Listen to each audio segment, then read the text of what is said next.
Hi everyone! Today I want to talk about a very strange feeling, the feeling of living between countries. And about the moment when I first felt that we were in really here anymore, but also not there yet. Why did I decided to record this video? Because recently I suddenly realized something very important. It may seem like my husband got the global talent visa only last year, around 8 months ago.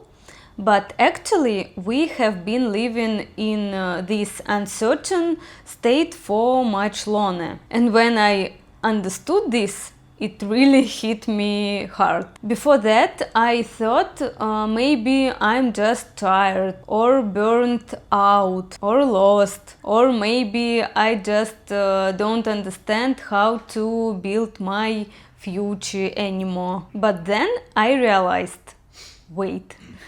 This is actually logical, because our moving journey started a very long time ago in 2022, so it has already been around 4 years. Back then we started saving money, looking for schools in the US and preparing documents for a student visa. And all of this was a very long process.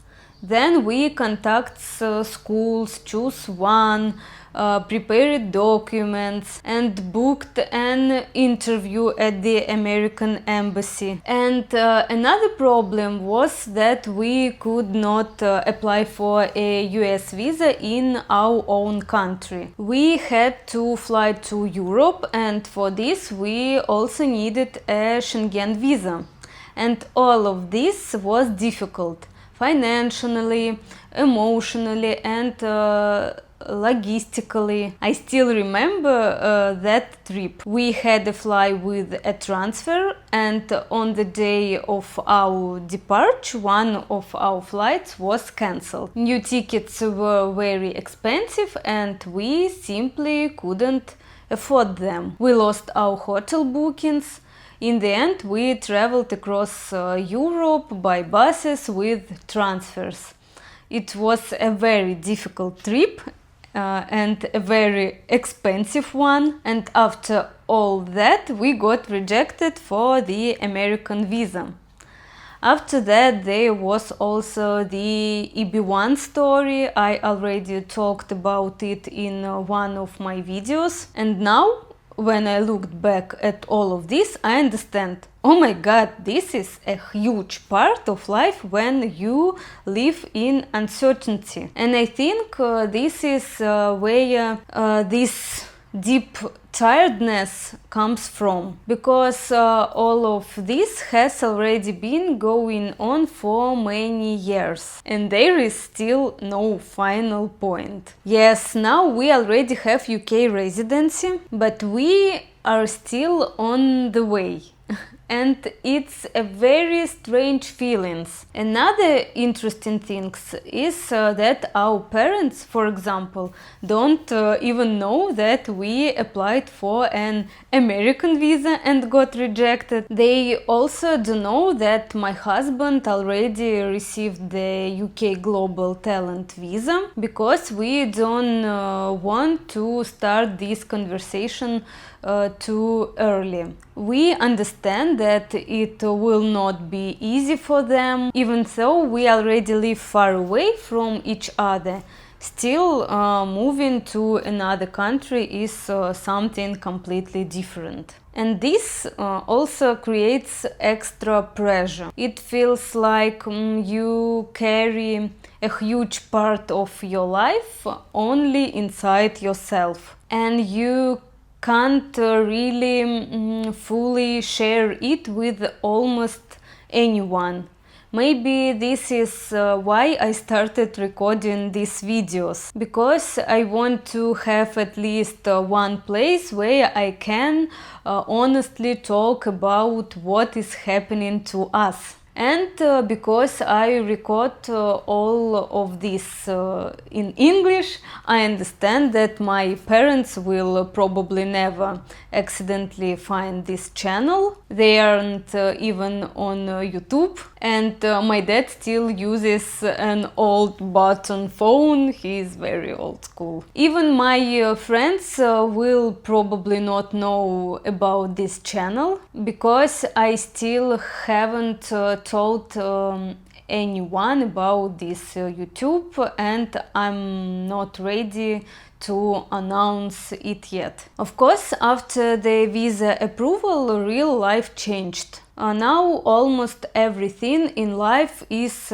connected to moving in one way or another. Even the feeling of the future became different, but at the same time there is still a lot of uncertainty in our life. Yes, both of us still continue working on our normal jobs, but now I also put a lot of emotional energy into this YouTube channel, and honestly, recording videos in another language is very scary, very difficult, and sometimes even embarrassing, because you don't understand how you look from the outside, how you sound, or how strange your English is.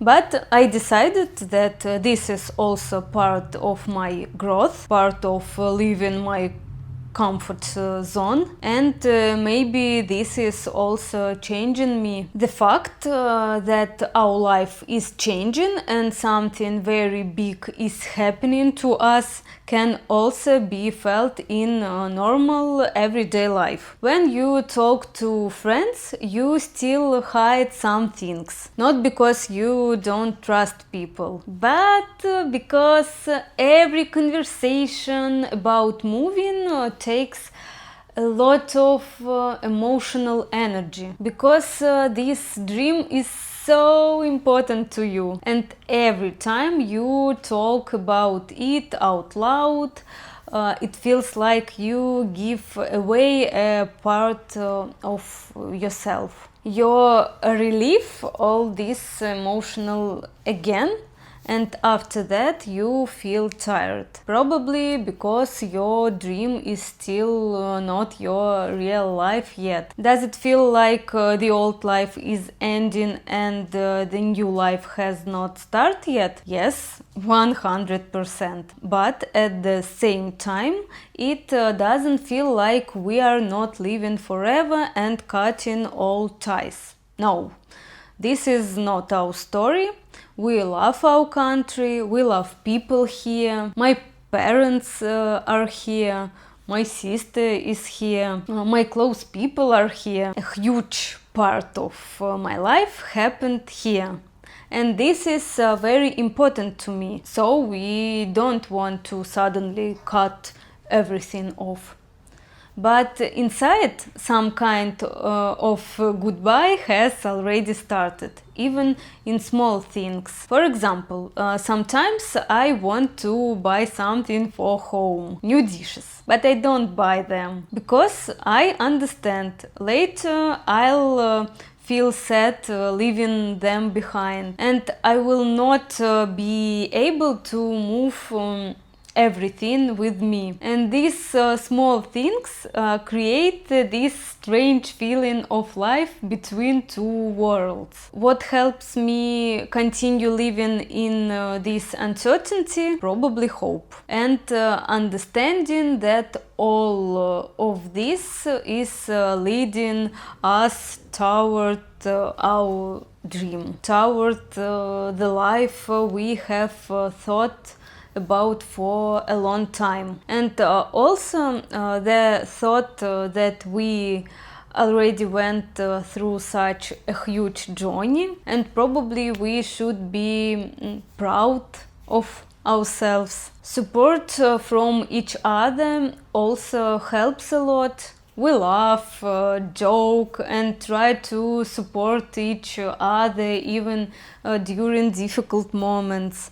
And it also helps to create comfort in everyday life. Going for walks, going to the cinema, buying the flowers, creating small feelings of peace and safety, because this gives inner support. And probably hope, support, and faith are the things that help us continue moving forward, even when it's very scary, even when nothing is clear. So yes, our reality shows continues. Thank you for being here with me. If videos like this feel close to you, you can subscribe to the channel, leave a like, or write a comment. I really love reading your thoughts, and see you in the next video.